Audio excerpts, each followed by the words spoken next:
Hey guys, and welcome to the fourth episode of the Filmverse podcast. I'm here as always with my co-host George, Oliver. and today we actually have our first guest, and that guest is our good friend Gabe. Do you want to introduce yourself, Gabe? Um, Hi, I'm Gabe, and I'm really cool. First of all, how was your week? My week, I'm trying to think what's happened. Nothing much has happened other than, well, today it was actually quite interesting. Actually, I was at the train station saying goodbye to my brother who's going to uni, and guess who I saw? I saw James Tarkowski and Ben Mee.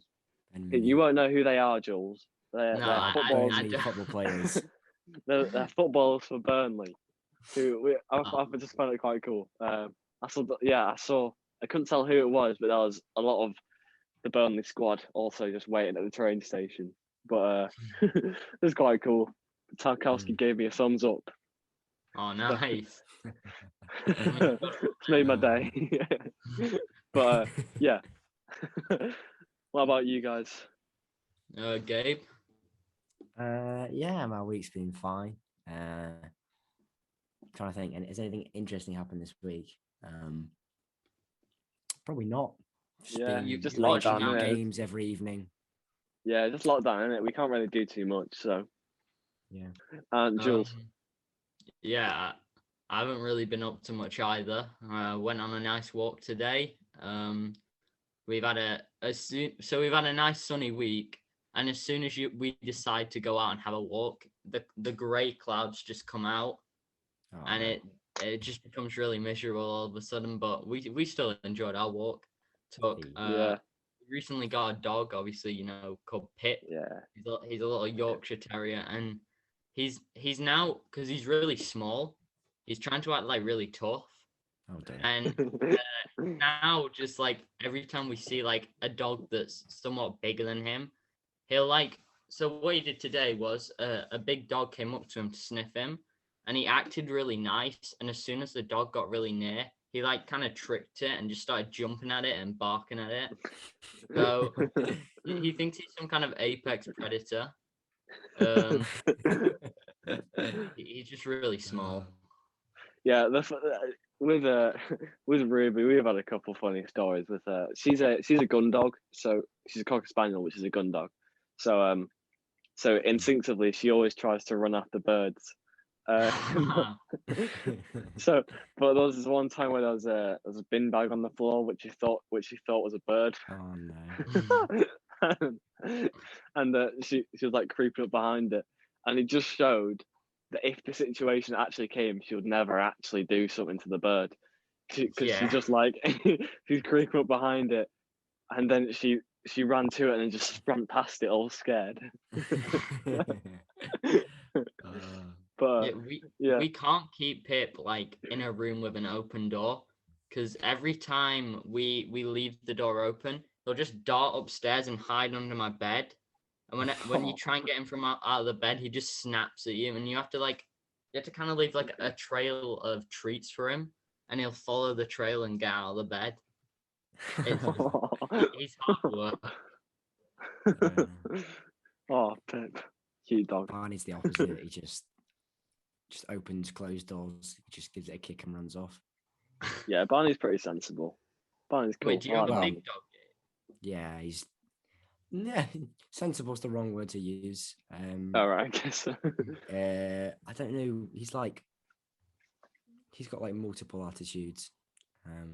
There's the sleepy Yeah. attitude, I don't care. There's the very rarely playful attitude. There's the aggressive attitude, get off my lawn kind of attitude. Yeah. And then there's the cheeky attitude of, I'm gonna make your lives miserable kind of cheeky. So, Yeah, I fun know. dog. I like Barney. Barney's a legend. What breed is he? He's a mix of too many, but I know that he's got some it's gone on my brain now. Some Irish Wolfhound, some Greyhound, Yeah. and Damn. I want to say Labrador, but I'm not really sure, to be honest. Yeah. Yeah. I've there's a really funny video of my dog. there was like a little pink feather on the floor, and she was absolutely terrified by it, and she gradually kind of edges closer and closer towards the little feather, and when she finally gets it, she just goes mental. I'll put the video. I'll put the video of it in here. But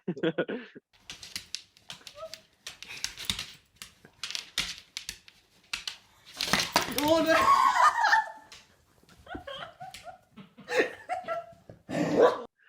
What I've learned is they're always just hiding this mental attitude that they just bring out when they feel like it. Like whenever we take Pip out for like a wee in the garden, it's so hard to get him back in because he'll run in circles, just outside in the garden, going mental, like not letting you get him, and you're out there for ages just trying to get back inside, and because we can't just leave him outside either to just come back in, because we've had to put rocks against the fence because he was trying to get the massive dog next door, which would literally bite his head off if it like actually got to him. So yeah, he's a bit confusing. Yeah. All right. So the film we talked about this week. So when we have a guest on, we're gonna let them choose the film we watched that week. And this week was Gabe's choice, of course. And the film he chose was Now You See Me. So I don't know what year this came out. Does anyone have any idea? I can't. I have no clue. I'm assuming it's pretty 2013. recently though. 2013. Okay. Yeah. So 7 or 8 years ago. Yeah. So what did everyone think of this film? Well, I've seen it, so I'll let George explain this complicated feeling. So I did really enjoy the film. Actually, I thought it was really fascinating. I really enjoyed all the magic that they kind of did throughout the movie. But so my main problem with it. So I think we spoke about it on one of the other podcasts, but we went to watch Knives Out at one point, and then Gabe and Jules loved it, and we went out there. I was like, I have no clue what just happened, and this one was quite similar because I finished watching the film and I was just like, what just happened? Like, it's the kind of film, for me, I'm really bad at kind of just taking in all the information that they give you, because it's like a lot of it is kind of a bit of a mystery throughout, as you know, but then there's this one bit in the prison cell where they just like explain everything, and I don't think my brain could comprehend that. That was too much. So I came out of the film not completely understanding the whole plot and what completely happened in the end. But overall, I did enjoy it, and I might give the Now You See Me 2 a watch at some point as well. It is good. It's a good film. Yeah. The second one. So, Gabe, obviously, as you said, you've seen it before, but just tell us what your opinions on the film really are.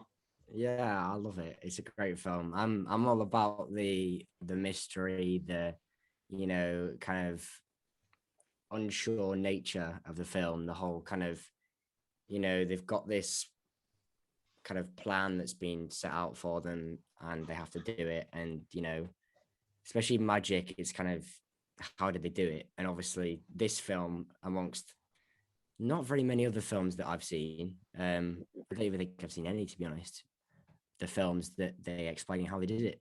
And it's just fascinating because it just makes you go, gosh, I don't know, it just gives me like a bit of a smile, like at the end of a Scooby-Doo episode, a bit of a clarity, a bit of a that's how they did it. Got you.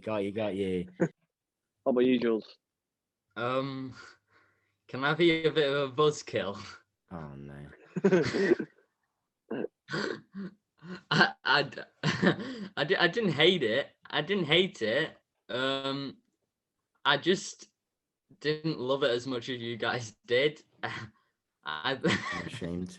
I feel really bad for saying this, and I shouldn't. It's my own opinion. We'll have our opinions. But Thanks a lot for making me feel guilty about that, Gabe. Well, I've got a lot of notes here. I found myself getting really frustrated at the film for just tiny little details. Yeah. and like for like the complete what Gabe loved about it, I found myself getting a bit irritated by. I really. Right. So Yeah. should I just explain that a bit? Yeah. Well, I found like some of the bits where they were like explaining things a bit like they were just trying to cover up all these like impossible things that, like, at one point some woman is like inside a bubble that flies through the air. Like, how Yeah. do you make that's not real? You can't like cover that up by saying, I can't even remember what they said. I don't even think they explained that bit. But she was in an actual bubble and she was just flying through the air, and they somehow expect me to believe that when they do a bit of explaining and spend ages just boring me with these explanations, I'm just gonna forget that a woman was inside a bubble. Like, Yeah, it's kind of like Marvel, though, isn't it? Marvel has a big, like, a man who changes into a big green Hulk. You know, like, Yeah. that's not going to be police real, is it? officer in this film. Yeah, Yeah. who is the police officer in this film? Yeah.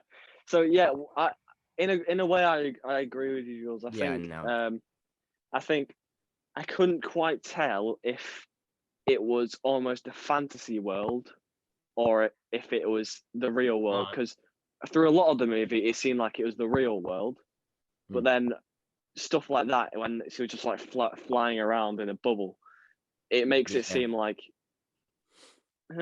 it.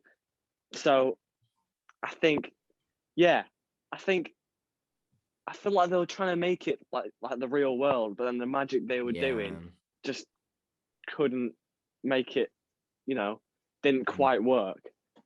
I think the whole idea of it, sorry, no, there you go. Yeah. I think the whole idea of it is that, so either, I mean, I'm not the director or anything, but I think probably either it was meant to be a little bit kind of past the normality, either kind of, you were meant to just, kind of bend the rules of normal human life and just think, oh, wow, it's, kind of base scale magic, as you'd call it.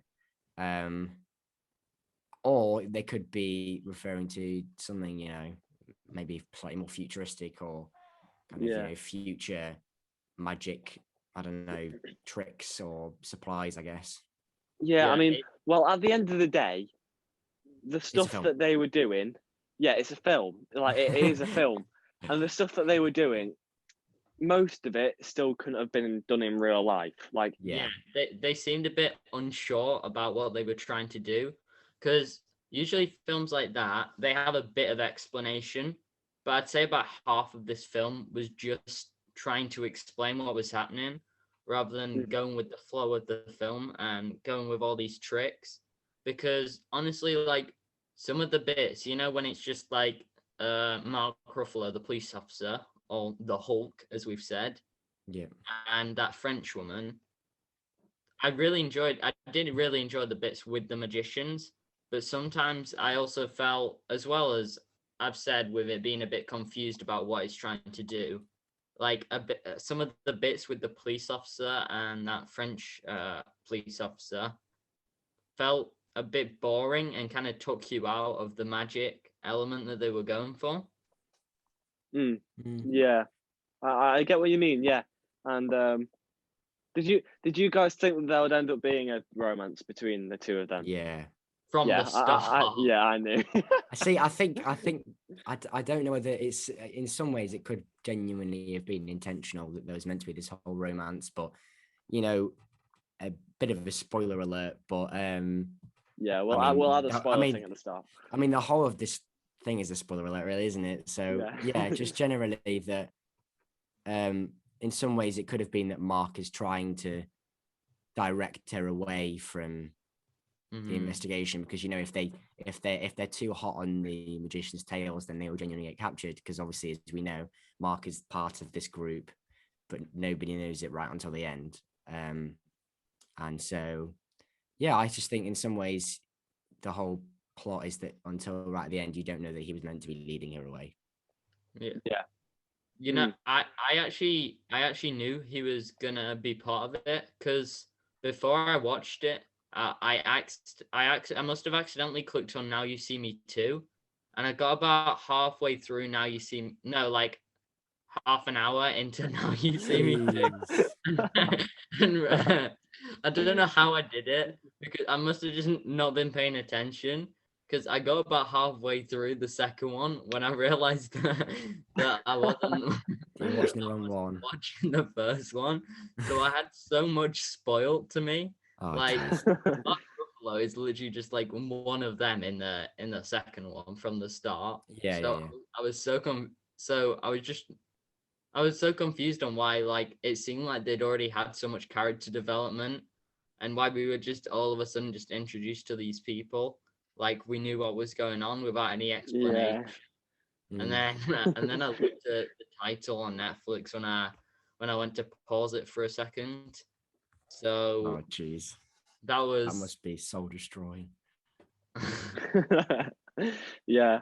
So what did you guys? We've kind of already talked about the magic in it, but at the very start, I thought it was quite cool. The card trick that he does, and where it comes up on the skyscraper. Do you remember that? Right at the very Yeah. start. yeah. Did that? Did that? Yes, Did he guess your guys' cards on that one? Did he like? I wasn't guessing a card. Nah. What? So it was like a magic trick where you pick a card, then he guesses it, and it comes up on this massive skyscraper.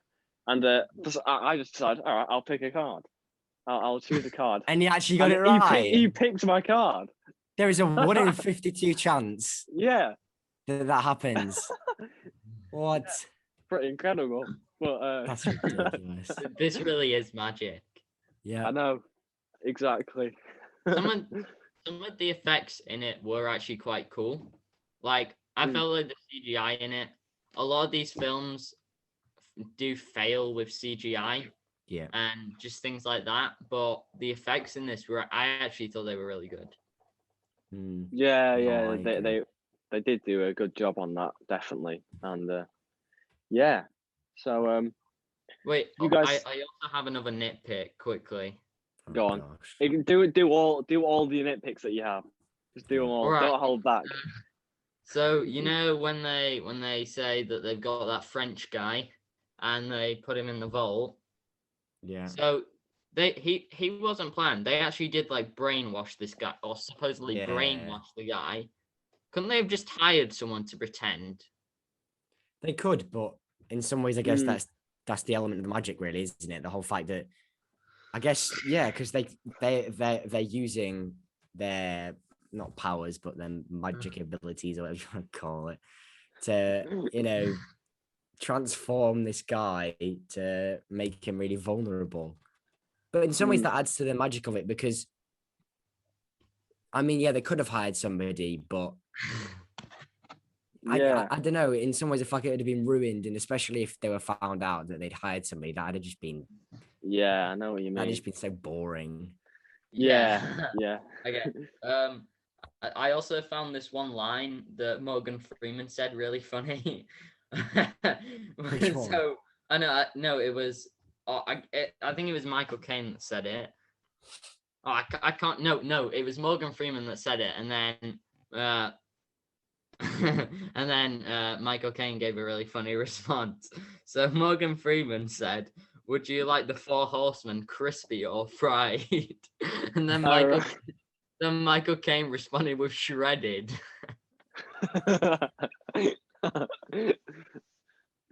Yeah, I think Morgan Freeman really suits that role, actually. Yeah, he does, doesn't he? Yeah. Like, I don't know, the kind of cheeky and. I mean, the guy plays God. Yeah, He true. does. Yeah. He does play God. And what? I also have one more nitpick. Go on.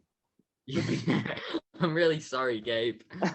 No, it's fine. I mean, to be honest, these nitpicks have been absolutely tiny. So I know it's just tiny nitpicks that I don't usually do this. I don't know why I decided now to just bring out this inner nitpickiness now, but it's film reviews, you know. You got to be picky.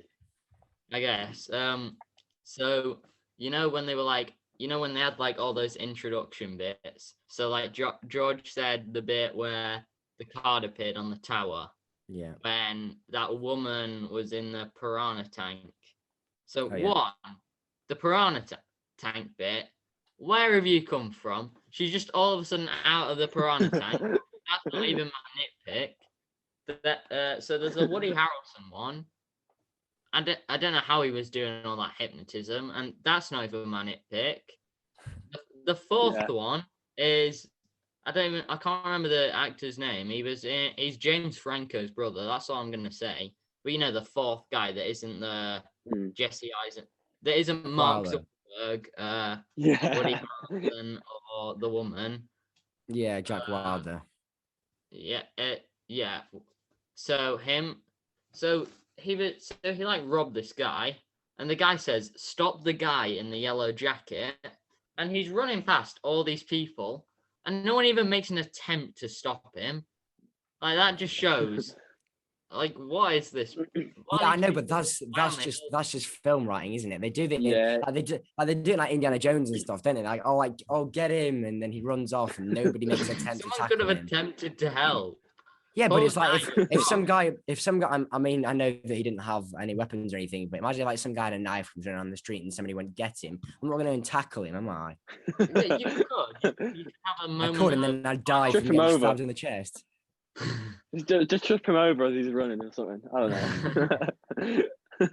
What were you guys' thoughts on all the twists and stuff at the end when they explain it all? Were you guys like surprised by anything? I enjoyed it thoroughly. I've seen it before, but the first time I was like, damn. Yeah.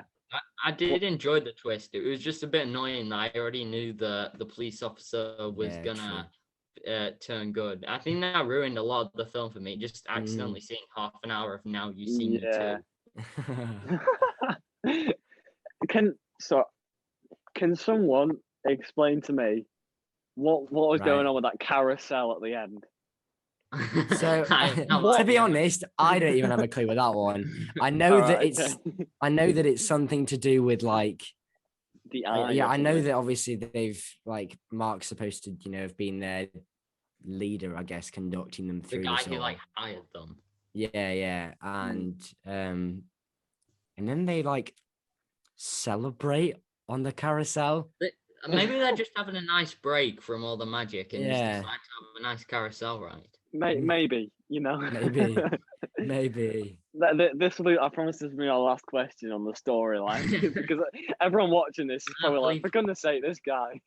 Please keep with these questions. The guy who the FBI guy who's kind of supposed like the villain throughout the whole play, but then is good at the end. Throughout the whole play. The guy who plays the Hulk, whatever he's called. Mark Ruffalo. Yeah. So he turns good. So he's like good in the end, isn't he? Yeah. Well, he's kind of good through the whole thing. He's like one of our protagonists, kind of. Yeah. Yeah, but why does he why is he trying to like completely expose them throughout the whole thing? Like, he even tries to shoot them at one point, doesn't he? But like, why? I think. Well, he could purposely be missing, I guess. No, yeah, I think that's the point. I think the aim of it, is to be. I don't know. I guess in some ways, I don't know why he does it in the first place. Why he feels like it's necessary to try and redirect the FBI. I think maybe it's just to do with maybe they he doesn't want them to get caught, or maybe he just feels like they need a bit of training or something like that. But maybe they just need another twist at the end of the movie. Yeah, true, probably. It does. When you think about it, it's like there's just this random FBI agent that is purposely misdirecting the FBI. I mean, to be honest, nobody knows it. I think unless you're really like, unless you have a really keen eye or have watched Yeah. half an hour and haven't seen it too, then you wouldn't know that Mark Ruffalo is in fact part of this horsemen group. Yeah. And so you know, when it all gets announced, you are surprised. So Yeah. Yeah, definitely. Did you guys like the action scenes as well? I thought the action scenes were good. yeah, I Or enjoyed them. when the car crash happened, the fighting scenes, I thought they did them really well. Yeah, the car crash was good. So yeah, because I think everyone was completely convinced that he was. Well, to be fair, at the time he died, but it just felt like no one was bothered. So I was a little bit like. Yeah, I mean the acting there, I think that's one of the things that I picked up on when I first watched it, was that in some areas the acting is a little disappointing. I don't know, maybe that's just the cheesy element of it. Yeah. But if it's not, then the acting is a little bit disappointing, you know, trying to feel for Jack Wilder when he dies. It's like, Yeah. when he dies, I mean, it's big, massive spoilers, but I think at the time it didn't make sense why the magicians just didn't care that he had died, like, whatsoever. But now looking back at it, it does make a bit more sense, because they knew what was going on. They knew that he wasn't dead. They knew that it was just all a stunt, wasn't it? They knew that, like, so does make a bit more sense at the end. Honestly, though, as Gabe was saying, a lot of the actors did seem just like a bit bored. Yeah. Obviously we've seen them in different things. Like, obviously George, we watched The Social Network for the podcast, obviously, and that's got Jesse Eisenberg as the main character. He's also the main character in this, and he just seems, so the way that he would usually act, like, for instance, in the Social Network, where he's won awards for that, he just seemed a lot more bland. And he just seemed like he wasn't just as interested as he usually would be in films like that and Zombieland and different films like that. Maybe, yeah, I get what you mean. Yeah, I feel like as an actor, though, maybe I'm completely wrong. This is only the second movie I've seen of him, but I think maybe as an actor, he just generally does act a little bit more like that. In a way, I feel like from the two movies that I've seen of him, he doesn't show like masses of emotion. Am I right? I don't know. Hopefully, I'm not like disrespecting him as an actor or anything. But it's not like it's bad. It's just like how he acts. It's just how he acts, and it works. Yeah. A lot of the time. But I think that's quite maybe.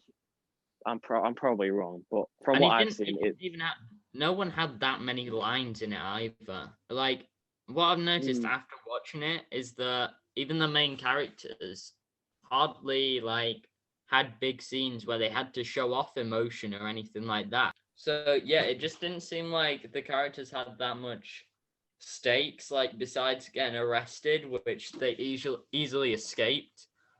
Like, there wasn't that much risk in a way, and I felt like the characters didn't have proper motivation, that they needed to show off any emotions or anything like that. I think in some ways some of it's just the characterization of them.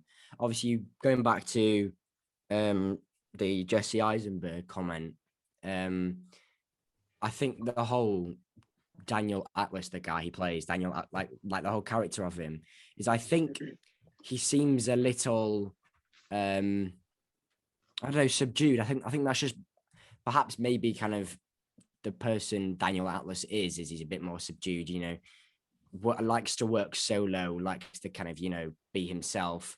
And, you know, when he's put in front of this kind of group, sometimes maybe, I don't know, he just seems a little bit uncomfortable. And I think, I mean, it could just be a complete masterclass. Maybe like that is the whole aim, that he's supposed to seem uncomfortable. Yeah. I think part of the film is that it's a bit lighthearted. The whole you didn't, Jules, you weren't convinced that the whole kind of emotion that came out. I think in some ways it's meant for a more I think the whole magic thing is meant to be a bit more lighthearted than a regular movie. Yeah. In some ways I think it's meant for a bit more. I mean, it's obviously meant for a wide audience, but it's also comfortable for a younger audience that when they watch it, they kind of just go, wow, magic. Yeah. Like as if it's like when you're watching Star Wars, there is like death in that, but there's also a lot of, like it's not like horrifying. It's just like them fighting with like light sticks, basically. It's just wonder really for the Yeah, kids. exactly. Yeah. Yeah. I think that's the whole atmosphere that the director's trying to create here. The whole lighthearted, magic and just big scale magic to make it look cool. Yeah. So What I was was gonna it? ask, did you guys consider them as like criminals at all? Because Ooh, that's actually quite a good question. I was thinking about it during the play, but then I kind of realized that everything they were doing Film. pretty much was Why magic. do You keep calling it a play. Did I You call it keep a play? Really? Play Yeah. podcast. The Filmverse podcast. Yeah. What do you guys think of that? I think it was most magic, but I can't quite remember. Go on, Jules. You go first. I can answer, but you go first. All right, pushing me right under the bus. So I would say, yeah, it's a bit like the whole Robin Hood complex, like Yeah, no, I agree with that. taking away Actually, from the rich and giving to the poor. So yeah, they technically are criminals, but they're not like bad. They're kind of doing it for good. I think it's a very. They're doing it like they're morally good, but actually based upon law, they're doing very wrong things. Stealing money through magic and Wait, so is that from when they? It's when they rob. Give money to the audience from their manager guy. From Michael Caine it's called Arthur Tressler. Michael Caine. Michael Caine. My name is Michael Caine. It's really annoying me throughout the whole play because I recognised him from something. Film. Oh my days, man. Film. What? You think on a film podcast? On a film podcast. You realise that we're talking about a film. Films. I love a good play. To be fair, I do love one. But have you watched a play recently or something? I'm trying to remember. We watched Rent a bit ago, but that was ages ago. Like a couple of weeks ago, I think. But yeah. But yeah, the whole film, it was annoying me because like I recognised him from something. I can't remember what it was from, but it's from the Journey to the Mysterious Island film. I don't know if you've ever seen that, but it's a really good film. I went to see that in cinemas. Wait, which actor are we talking about again? Michael Caine. Michael Caine. He played the old father. Old man, the father, something like that. Yeah, the Rock's father or something like that. He was also in this really good old movie called The Italian Job. I don't know if any of you have heard of it. That name. It's the one you might have seen it. Like it's parodied a lot. It's the one where at the end there's like a bus on the edge of a cliff, and like half of it is off and half of it is on. And it's just parodied. It's like parodied a lot in like media and things like that. Yeah. I mean, he's an amazing actor, isn't he? He's been in so many stuff. So it's like you've seen, like you see him in it, and you're like, oh, I recognize him from something, but you're like, it could literally be from most movies. No, exactly. Those are the actors that are just phenomenal. The ones where you go, what's he from? And you just go, he's from a lot of things. Exactly. It's like you've seen him in everything. So what's the point in saying where's he from when he's from practically most of the movies you've probably seen in your lifetime? He's just never like most of these actors are just never at like the front. They're always like a side character. Yeah, definitely. Yeah. Right. Have we got through everything people thought about it? And should we go on to final ratings of the movie? Yeah. I'm up for that. Yeah, are you up for that, Gabe? Sure. Yeah. Yeah. All right. Who's going first? Because I'm still unsure. So you two I'll, can go. And I'll I- think. I'll go first. So I think, although we've mentioned a lot of stuff that we didn't like during the movie, it's all tiny stuff. It's a lot easier to talk about stuff that you didn't like than stuff that you liked, I think. Yeah. So I think I'll probably give it like a 6, 7 out of 10, I'd say, because even though we have mentioned a lot of stuff that we didn't like, I still enjoyed it, and Yeah. of course I didn't really know what happened at the end, but other than that, it's like I I'll still. explain it to you later if you want. But it was still like I enjoyed all the magic that they did, and it did feel just like a really refreshing movie that was just like really intriguing and had mystery in it. Yeah, so about 7 out of 10 for me. Nice. All right, Gabe. So in my opinion, if you're not gonna be a film critic like Jules is probably going to. I mean, to be fair, I think you'll probably rate it a decent rating if you excuse like all the film critic stuff you've been analyzing. I just think if you just like widen your angle a bit and you just go as a whole, if you excuse like the actual concept and like how realistic it is, I think it's a really good film. Because when I watched it, I wasn't, I went like when I watched it, I wasn't watching it for the purpose of this podcast. And so in some ways I wasn't looking for like any of the flaws. And kind of the person I am, I probably do sometimes get, oh, for Pete's sake, that's not gonna happen, is it? Like that's not real, like some man floating in the sky on in a very naturalistic film isn't gonna happen. Like La La Land, that made me mad when they started floating into the sky. I just didn't understand that. Anyway, when they're in that like museum. In the dance scene. Actually, there is a lot of dance scenes. Yeah. But yeah. Anyway, overall, I think, excusing all the critical bits, I think probably a 7.5, potentially even an 8, because of I really enjoy it. If you're going into it like really really lighthearted, I think it's a great film. Yeah. Yeah. Agreed. Right, Jules. What do you think? Come on then, film critic.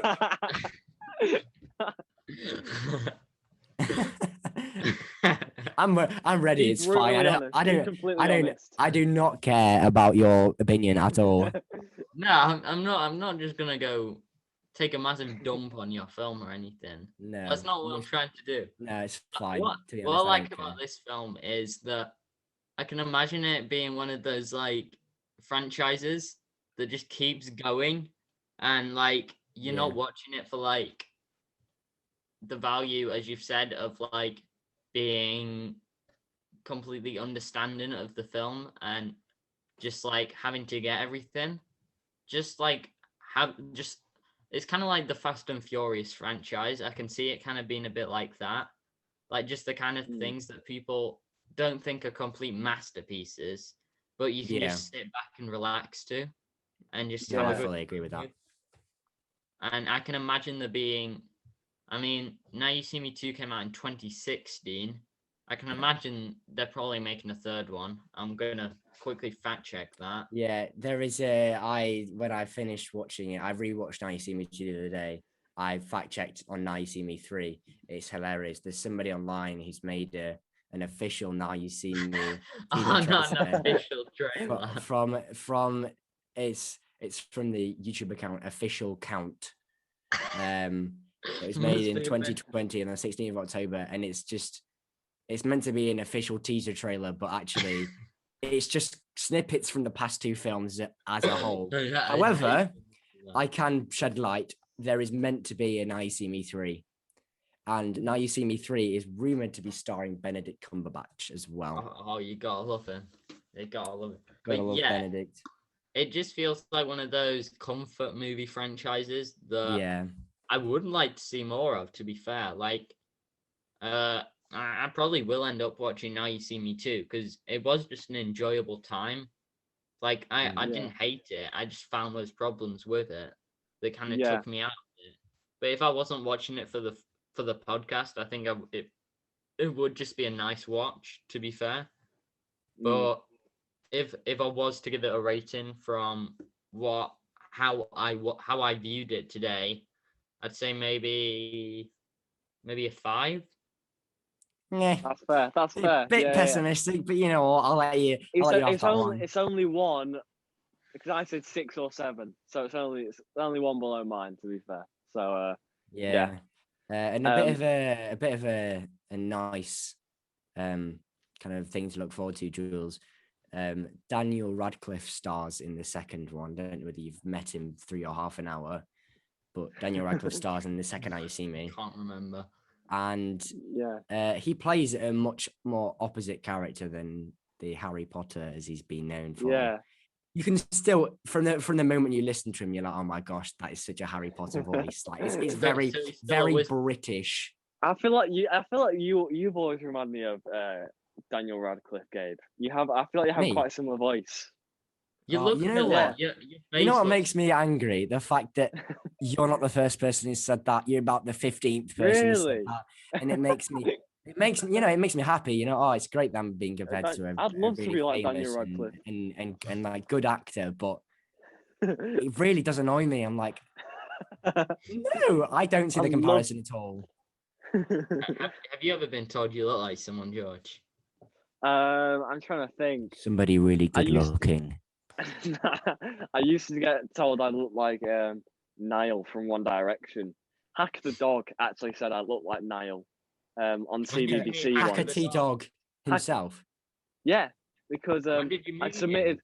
I submitted like a photo of myself for like this thing on CBBC on Saturday morning where it was like people with the craziest dead hair get on the show, and he said that I look like Niall from One Direction.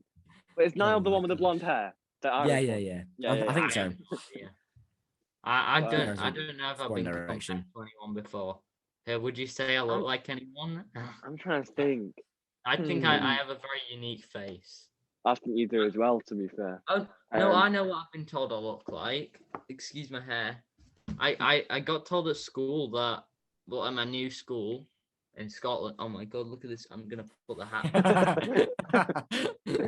I was told I look like the guy out of the Lorax. You know what? I see the comparison. You know the tall guy with the The one dark that lives hair in the that house? Yeah. Yeah. I see the comparison apart from the body proportions are completely off. So, but yeah, I'm not like some massive 10-foot. I don't know how tall he is. He seems really tall in it. I'm 5'10". I'm not exactly really tall. yeah, this is yeah, one I'm more. 6'7". Yeah, obviously. Yeah. I keep on doing this winking thing today. I don't know what's up with me. This is one more question. Did they ever mention "Now You Don't" in the movie? Because when I saw the film title, it never said "Now You See Me." The card that they were given when they met said "Now You Don't." Oh yeah. So they never even say "Now You See Me" in the film. I think on the card it said "Now You Don't," and that was just kind of a reference and little play with the title. Yeah, I think in some ways it's good that they don't reference it as well. I think, I just think the whole "Now You See Me," like from the second, like if you're not like if you've grown up really, there's the whole "Now You See Me, now you don't." The whole concept within magic, "Now you see me, now you don't." And I think the whole it really just explains what the film is really. That it's a bit of a fantasy world. An unrealistic world where kind of there's magic everywhere on the streets. I agree. So I've got something to mention. I mean, I've seen Now You See Me too, and in some ways it's better, but I don't know. IMDb doesn't think it's as good, which is a bit sad. But I think, in my personal opinion, I think it's a bit better. But imagine if that was actually true. Like imagine if people there was just this random group of people that went and came into Manchester or Scotland in your case, Jules, and then just started doing magic on the streets. Like, is That'd be it great. just imagine like just going, oh right, lads, like the horsemen are coming, like in Manchester, go and grab a train and we'll go and see like what the Oh, show's all yeah. about. Imagine how cool that'd be, like a real life They- concept.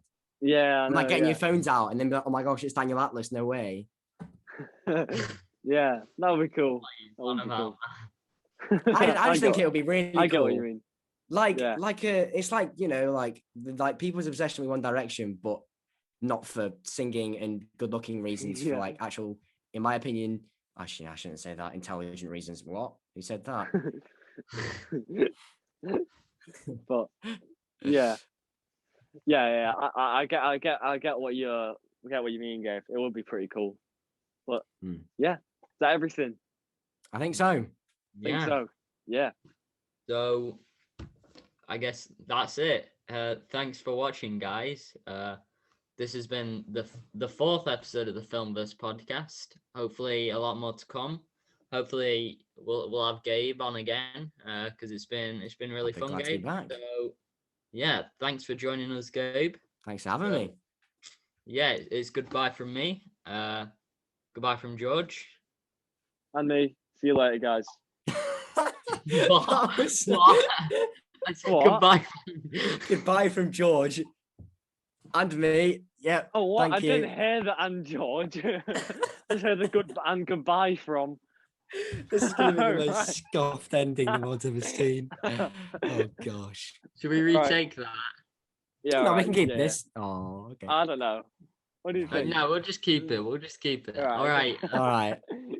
Right, Thanks see- for watching, guys. Let's try that again. Goodbye from me. Goodbye. And me. Goodbye from George. And me. Oh my god. Oh no. You just Let's have try to that say again. Wait, goodbye. what do I say? Right. So Goodbye. That's it. You just said we did it last week. We did it the week before. You did it the week. No, Right. the other weeks you say and it's goodbye from Gabe, me. I'll Then just I'll say say you and first. me. Gabe, I'll say you first because then Alright. George can actually. Then say George can get the memo. Yeah. All right. It's goodbye from me. Goodbye. Goodbye from Gabe. Goodbye. And you missed your line. You missed your cue. Just say and me. And And we me. can Hey. Yay. Cool. Right. See you guys in a bit.